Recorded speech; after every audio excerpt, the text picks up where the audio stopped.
and Europe, unfortunately, has not had such a system other than pockets in individual countries. Now, we believe, I mean, I have to do this today standing as a venture capitalist, but even as a company person, that a lot of what drives significant innovation and changes in life sciences has to do with venture capital funding that occurs. Again, this is data from up through 1995, and you can see that in the United States, almost $4 billion have been or were spent with venture capital money, and almost $2 billion in the European environment. So a lot of funding is still coming into the area, and I actually am optimistic that that flat curve will start to increase as some of the new technology and new discoveries come of age that I'll be speaking about.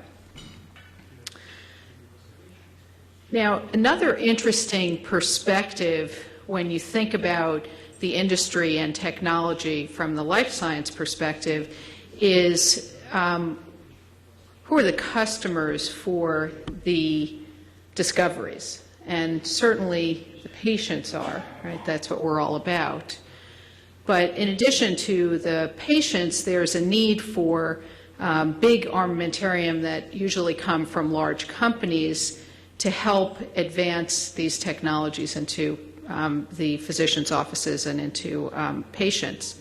And the trend that's shown on this slide is in my opinion, is a very interesting analysis, because it demonstrates that what is happening is a discontinuity of funding and effort where the pharmaceutical industry and large biotech companies are willing to spend more money for earlier stage molecules. On the left side of the graph, phase 1 is first introduction into humans for new molecules, and phase 3 are late stage trials that are ready for registration.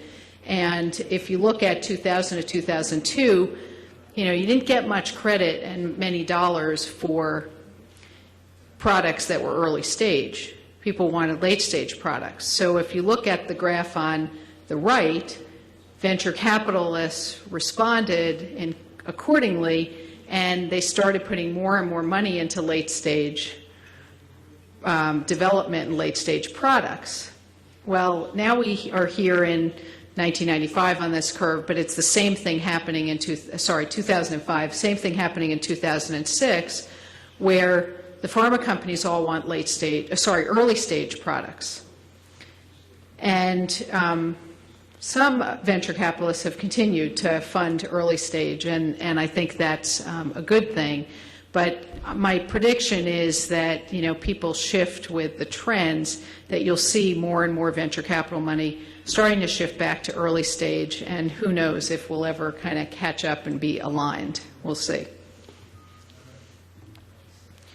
Now, the other major trend in biotechnology and in the life sciences has been along the lines that I was outlining earlier, which is the spending trends. And it's been pretty impressive. I mean, there's been a significant growth since the early 1990s in the dollars that are being spent by pharmaceutical companies and the dollars that are being spent by the National Institutes of Health. This is just U.S. data. And one would think that that would be a good thing, and you would start to see new discoveries and new opportunities emerging.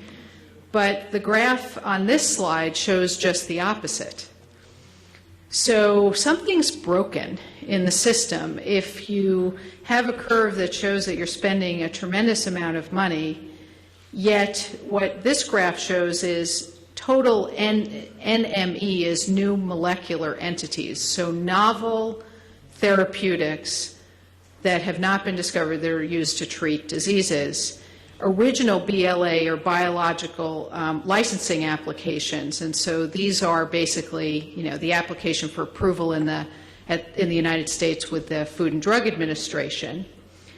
And This is a frightening curve, and this is continuing. 2004 and 5 did not look much better than this, where you're seeing a decrease in the number of applications for new approvals for agents. But worse than that, you're seeing that the novel agents that are being developed are also declining. So you would ask yourself, well, what's wrong, what's broken in the system, and where is all that money going? Right? We showed you billions of dollars from venture capital and billions of dollars from NIH and pharmaceutical companies. What is wrong with the system?